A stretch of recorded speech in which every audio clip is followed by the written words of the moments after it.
अस्सलाम वालेकुम and welcome. मेरे साथ आज एक और पीएचडी स्कॉलर मौजूद हैं, आसिफ साहब हैं।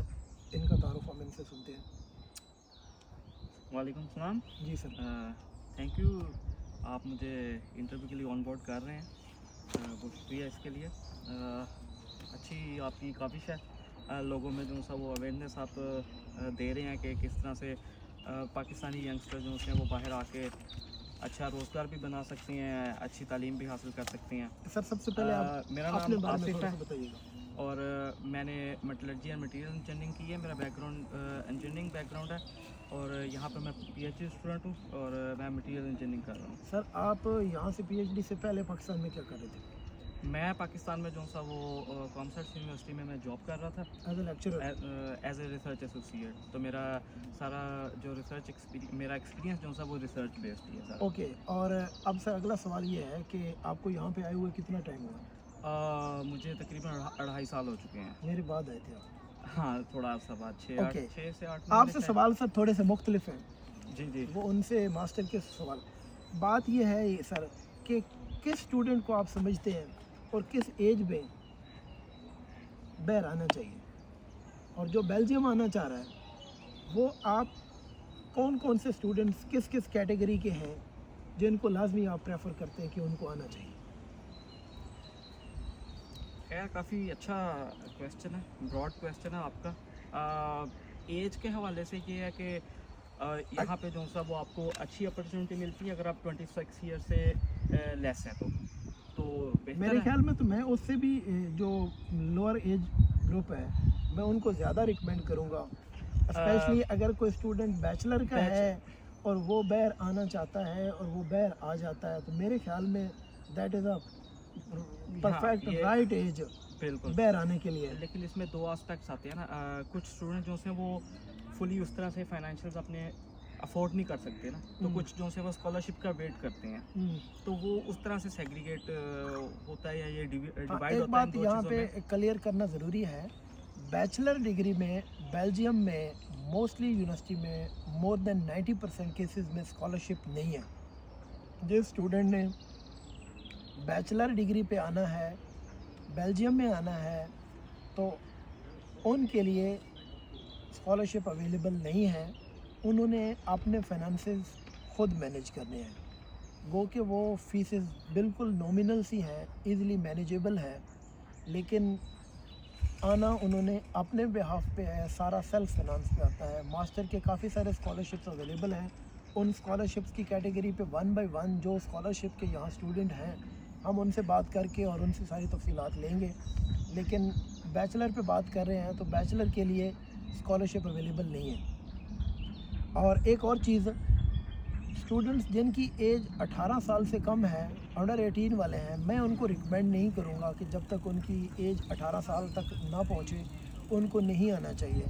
क्योंकि 2 साल पहले मैंने ख़ुद एक स्टूडेंट्स का एडमिशन करवाया था और उस टाइम वो लेस देन 18 ईयर का था, तो बाद में फिर उस वक्त मुझे भी एक्सपीरियंस नहीं था, तो 1 साल तक उनको सर जॉब का प्रॉब्लम रहा, उनको कोई जॉब नहीं मिल रही थी। वो कहीं पे भी लेस देन 18 ईयर की वजह से बहुत सारी जगहों पे उनको अलाउ ही नहीं, चाइल्ड वर्क, ठीक है, चाइल्ड वर्क में आ जाता था। तो वो 1 साल उन्होंने पूरा सफ़र किया है और पाकिस्तान से एक्सपेंसेस लेके और यहाँ पे गुजर बसर करना वो स्टूडेंट्स के लिए फिर एक बहुत ज़्यादा हार्ड हो जाता है। तो सबसे पहली बात यह है कि उनकी जो एज है वो कम से कम 18 साल होना चाहिए जो बैचलर वाले हैं। अच्छा, तो कौन से स्टूडेंट हैं? मेरे ख्याल में जो स्टूडेंट्स बैचलर करके मास्टर के लिए ये जो जॉब्स की तलाश में मारे फिरते हैं, अपने दौर में हम भी अपना NTS इसी तरह ही गुजरते हैं, PPSC या ये 9वें स्केल में, 7वें स्केल में, 11वें स्केल में, इवन बहुत सारे दोस्त अब मेरे जो गजटेड ऑफिसर हैं वो कुछ आ चुके हैं और कुछ आने की तैयारी में है, वो तो एक अलग कहानी है। तो कौन सा एज ग्रुप और कौन सी क्लास है जिनको आप समझते हैं कि उनको तो लाजमी तौर पे ये ऑप्शन अपनाना चाहिए और आना चाहिए बेल्जियम? मेरा ख्याल है कि आप जो सा वो जो स्टूडेंट्स हैं वो जो ब्रैकेट में आते हैं 21, 22 ईयर से 26 ईयर वाली ब्रैकेट में जो आते हैं, वो उनको जो सा वो अगर उनके फाइनेंसिस अलाउ करते हैं तो उनको लाजमी जो सा वो ये अपॉर्चुनिटी की तरफ देखना चाहिए, इसको परसू करना चाहिए।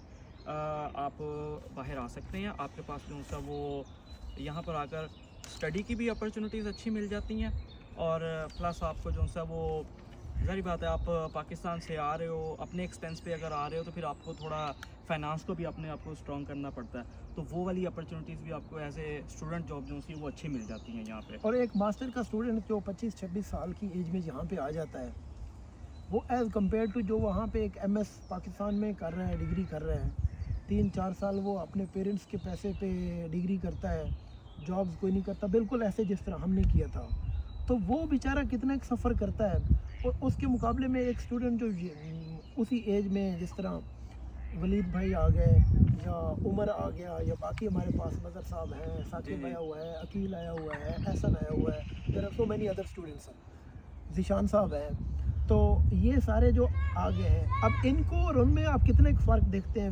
Just with in short span of time?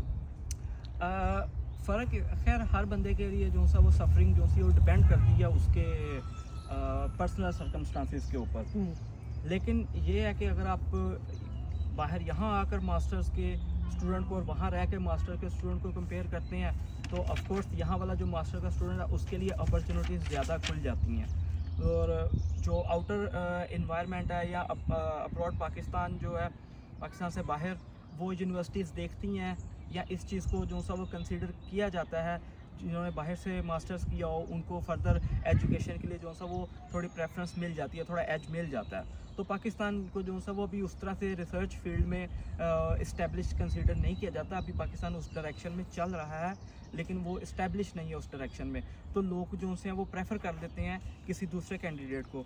End of course Pakistani universities में अभी फैसिलिटीज़ और रिसर्च का रुझान बढ़ रहा है, तो उनकी फैसिलिटीज़ जो उसकी वो डेवलप हो रही हैं, लेकिन स्टिल उस तरह से वो डेवलप नहीं है जिस तरह से यूरोपियन कंट्रीज़ में है। लिहाजा जब आप दोनों के स्किल सेट को कंपेयर करते हैं तो थोड़ा डिफरेंस आपको महसूस होता है। लिहाजा अगर आपके पास परमिशन आपको मिल रही है फाइनेंस की तरफ से, अपने जो सा वो आपको कोई इतना प्रॉब्लम नहीं है, आप मैनेज कर सकते हैं अपने सोर्स ऑफ फंडिंग को, आपको कोई आपके पेरेंट्स में से या फैमिली में से कोई स्पॉन्सर कर देता है आपको शॉर्ट टाइम स्पैन के लिए, तो आपको ज़रूर बाहर आना चाहिए। अगर हम थोड़ा सा इसको ज़रा स्पेसिफाई करें तो वो स्टूडेंट जो बैचलर के बाद किसी प्राइवेट यूनिवर्सिटी में या गवर्नमेंट यूनिवर्सिटी में भी इवन कैंपसेस में एडमिशन लेते हैं, मैं उनकी बात कर रहा हूँ जो मास्टर के स्टूडेंट हैं, मास्टर के या एमफिल के, वो एडमिशन लेते हैं और बहुत सारी फीसेस देते हैं, और वो डिग्री मुकम्मल करने के बाद 2 साल में तो नॉर्मली होती नहीं है, 3-3.5 साल एमफिल पे भी लगते हैं कंप्लीट होने में, एक नॉर्मल स्टूडेंट्स की बात कर रहा हूँ। तो उसके बाद फिर वो अपनी जॉब का जर्नी स्टार्ट करते हैं या प्रोफेशनल जर्नी स्टार्ट करते हैं, जॉब की तलाश में स्टार्ट करते हैं। एक हकीकत ये भी है कि जॉब में और पॉपुलेशन में और जो एप्लीकेंट रेशो में भी बहुत ज़्यादा होती है, तो सबको तो जॉब भी नहीं मिलती, और जिनको मिलती है उनकी क्या कंडीशन होती है वो एक अलग टॉपिक है। तो जो स्टूडेंट्स यहाँ पे आ जाते हैं, 3-4 चीज़ें हैं जो शोर शॉर्ट हैं। एक तो चीज़ ये है कि जो स्टूडेंट वहाँ पे रहता है और एक जो कम एज में यहाँ पे आ जाता है, एडमिशन ले लेता है, अपनी फंडिंग पे आ जाता है या स्कॉलरशिप ले लेता है, वो तो बहुत बड़ा एज हो जाता है। तो एक तो उन दोनों की पर्सनल ग्रोथ में बहुत ज़्यादा फ़र्क होता है, उन दोनों की एक्सपोजर में बहुत ज़्यादा फ़र्क होता है। वो थोड़े टाइम में बहुत सारी चीज़ें गो थ्रू हो जाता है, बहुत सारी चीज़ें लर्न कर लेता है। उसके अलावा जो बाकी चीज़ें हैं कि वो एकेडमिक जर्नी में भी बहुत ज़्यादा एक्सेल कर लेता है, उसका रिसर्च एक्सपोजर बहुत ज़्यादा होता है। और सबसे मेन मेरे ख्याल में, मैं उसको पहले नंबर पे ही रखूँगा कि सबसे मेन चीज़ जो एट द एंड आ जाती है कि वो आपकी जो फाइनेंशियल फ्रीडम है वो आपकी यहाँ आके स्टार्ट हो जाती है, जो वहाँ पे रह के इवन जॉब तलाश करते और जॉब मिलने के बाद भी कई सालों तक आपकी फाइनेंशियल फ्रीडम नहीं होती। वो स्टूडेंट जहाँ पे आते ही विद इन 6 मंथ या विद इन 2 मंथ या विद इन 3 मंथ, वो स्टूडेंट्स की अपनी लक पे और अपनी मेहनत पे है कि वो बहुत जल्दी फाइनेंशियल स्टेबिलिटी और फाइनेंशियल फ्रीडम की तरफ आते हैं। ये आप सही बात कर रहे हैं। फ्रैंकली स्पीकिंग, अगर आप आज के टाइम पे भी देखें तो पाकिस्तान में जो सा वो आप PhD करने के बाद अगर आप असिस्टेंट प्रोफेसर की जॉब स्टार्ट करते हैं तो आपको क्या जो सा वो, अगर आप पे का कंपैरिजन भी करें, मेरे बहुत सारे दोस्त अहबाब हैं, तो मैं फिर मुनासिब नहीं कराई आपकी बात। चलें इसके छोड़ देते हैं, लेकिन एक मोटी चीज़ ये है कि अगर आप پر منتھ یہاں پہ آ کے چلے ان کا یہ کیا جا سکتا ہے نا کہ they are really contributing into the society. وہ بہت ایک بڑا کام کر رہے ہوتے ہیں, ایک پریسٹیج ہے, پھر ساتھ کچھ نہ کچھ انسان کے باقی انگیجمنٹ بھی معاشرے میں فیملی میں ہوتی ہیں, تو وہ تو ایک علیحدہ چیز ہے. ہم تو فی الحال جسٹ ایک اسٹوڈنٹس کی بات کر رہے ہیں کہ ایک اسٹوڈنٹ جو ہے بجائے اس کے کہ ایک فردر اسٹڈیز میں جائے اور اپنے سیلف پہ پاکستان میں جائے, اس کی بجائے اتنے ہی ایکسپینسز لگا کے اگر وہ باہر آنے کا فیصلہ کر لیتا ہے تو وہ ود ان تھوڑے ٹائم میں بہت زیادہ فرق آتا ہے ان دو اسٹوڈنٹس میں. اور جو اسٹوڈنٹس پھر آگے ہائر اسٹڈی کرنا چاہتا ہے تو جس نے ماسٹر یہاں سے کیا ہوتا ہے اس کے لیے پھر پوری دنیا کے لیے وہ اور طرح سے اپروچ کرتا ہے, وہ ود کانفیڈنٹ, اس کے پاس جو پلیٹ فارم ہے وہ اور طرح کا ہوتا ہے. میں یہی چیز ایکسپلین کرنا چاہ رہا تھا کہ مطلب آپ یہاں پر اگر پر منتھ 1000 بھی آپ کما رہے ہیں تو آپ کا ایکسپینس کتنا ہے 600. اگر آپ شیئرڈ جو سا وہ اپارٹمنٹ میں رہ رہے ہیں تو آپ میرے خیال میں جو تو میرے سارے جانے والے ہیں وہ آن ایوریج 1500 یورو تک کما رہے ہیں. ہم تو چلو ایک ہمارا علیحدہ سین ہے, اسکالرشپ والے ہیں. جو ماسٹر کے اسٹوڈنٹ ہیں وہ on average 1400-1500 euro on average Hare student کما رہا ہے, جس میں سے ان کا تقریباً 40% نہیں, تقریباً 500-600 تک ان کے ایکسپینسز ہیں اور باقی ان کے. تو مطلب ہر اسٹوڈنٹ جو ہے وہ پر ایئر آلموسٹ 12 سے 14 ہزار یورو اپنا سیو کر سکتا ہے easily. That is a big amount ایک اسٹوڈنٹس کے لیے, جس نے پاکستان میں اگر ہو تو اس نے وہی پیسے ماں سے, باپ سے, بہن سے, بھائیوں سے, جس طرح ہم خود کرتے رہے, میں خود اس کا خود مطلب سب سے زیادہ بینیفیشری اس کا میں خود رہا ہوں, ٹھیک ہے, تو وہ ہم کرتے رہے ہیں. تو اگر وہ اسٹوڈنٹس جو ہے اگر یہاں پہ آ جاتا ہے تو وہ ایک student within 1 month, within 2 months اس کی اپنی فائنینشیل فریڈم سٹارٹ ہو جاتی ہے اور وہ لائف میں وہاں سے آگے بہت ساری چیزوں سے آگے سوچنا سمجھنا شروع کر لیتا ہے.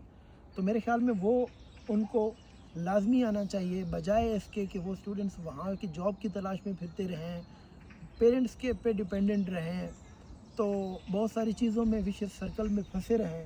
ان کو لازمی یہ اسٹیپ لینا چاہیے, باہر ضرور آنا چاہیے. اور جو لوگ یورپ میں آنا چاہتے ہیں, جن کا اسکالرشپ ہے, جن کو اسکالرشپ کی انفارمیشن ہے, ہم ضرور ان پہ بھی بات کریں گے اگلی کچھ انٹرویوز میں. لیکن جن کے پاس اسکالرشپ نہیں ہے, باہر آنے کا سوچ رہے ہیں, بیلجیم کی 2-3 خصوصیات جو ہیں, ایڈمیشن پروسیس سب سے سمپل ہے, ایڈمیشن کرواتے ہوئے ڈاکومنٹ کی پریپریشن سب سے آسان ہے. باقی کنٹریز کی نسبت یہاں پہ فیسز بہت آسان ہیں, فلیکسیبل ہیں اور کم ہیں. ویزا پروسیس جو ہے, ویزے کی جو شیڈول میٹنگز ہیں وہ بہت جلدی مل جاتی ہیں. ایوریج ایک اسٹوڈنٹس کا ٹائم جو ہے وہ within 2 months, less than 2 months میں اسٹوڈنٹس کا, ہمارا تو 10 دن میں آیا تھا, بہت سارے اسٹوڈنٹس کا 15 دنوں میں آ گیا ہے, ایون 1 ویک میں آ جاتا ہے. تو ایوریج ٹائم تقریباً 35 سے 45 دن ایوریج ٹائم ہے ویزے کا. باقی جو یہاں کے فائدے ہیں کہ جو بندے یہاں پہ آ گئے ہیں, فیملی کو لے کے آنا چاہے, جو یہاں پہ اگر ہم بات کریں جرمنی کی یا ان کی, تو وہاں پہ 2 سال تو بیسک کی اپائنٹمنٹ نہیں ملتی. یہاں پہ سب سے اچھی بات یہ ہے کہ جو بندہ یہاں پہ آتا ہے اس کے لیے اس کو فیملی ویزا جو ہے اس کا رائٹ کے طور پہ اس کو دیا جاتا ہے اور وہ 100% اس کو ملتا ہے. اور فیملی ویزے کا جو ایوریج ٹائم ہے وہ 4 منتھ ہے, 4 منتھ کے اندر اندر آپ کو فیملی ویزا مل جاتا ہے. تو ان ساری چیزوں کو دیکھتے ہوئے Belgium is a most attractive place. اور یہ میں نے ایکسپیرینس بھی کیا ہے کہ جب ہم 2021 کے اینڈ میں آئے تھے, اس وقت ہم جسٹ پی ایچ ڈی کے چند اسٹوڈنٹس تھے اور ماسٹر کے 2-3 تھے. اس کے بعد ایک بیچ میں نے بلایا, پھر دوسرا بلایا. اس کے بعد ابھی یہ سچویشن ہے کہ بہت سارے پاکستانی ایسے اب آ گئے ہیں اس چھوٹے سے شہر میں جن کو ہم خود نہیں جانتے. بہت زیادہ اسٹوڈنٹس آ رہے ہیں, ہر سال ملٹی پلائی ہو رہے ہیں. تو بہت سارے اسٹوڈنٹس جو پاکستان سے آنا چاہتے ہیں ان کے لیے 3-4 یونیورسٹیز میں نے بتائی ہیں. گینٹ یونیورسٹی ہے, اینٹورپ یونیورسٹی ہے, ہیسلڈ یونیورسٹی ہے, لیج یونیورسٹی ہے, فری یونیورسٹی برسل ہے, UCL ہے, ہوگینٹ ہے, اس طرح لیون ہے, اس کے علاوہ تھامس مورے ہے, اور چند کچھ سکولز ہیں. ان میں ایڈمیشنز سٹارٹ ہوتے ہیں. نارمل ایڈمیشن کا جو ٹائم ہے وہ اکتوبر سے لے کے مارچ تک ہوتا ہے. کچھ ایڈمیشن ٹائم 30 مئی تک بھی جاتا ہے. تو ان میں بہت ساری یونیورسٹیوں میں انگلش پروفیشنسی لیٹر چل جاتا ہے. लेकिन ज़्यादा यूनिवर्सिटी में बैचलर पे प्रोफिशेंसी लेटर नहीं चलता, प्रोफिशेंसी लेटर सिर्फ मास्टर पे चलता है। तो जो आना चाहते हैं मोस्ट वेलकम। फिर भी अगर ये सारी चीज़ें सुनने के बाद समझ ना आए तो जो उधर ही एक दूसरे से जिसको पता है वो हेल्प करें। फिर भी ना समझ आया तो आप उधर ही कमेंट में मुझसे पूछ सकते हैं। I will try my best to explain everything. Thank you so much.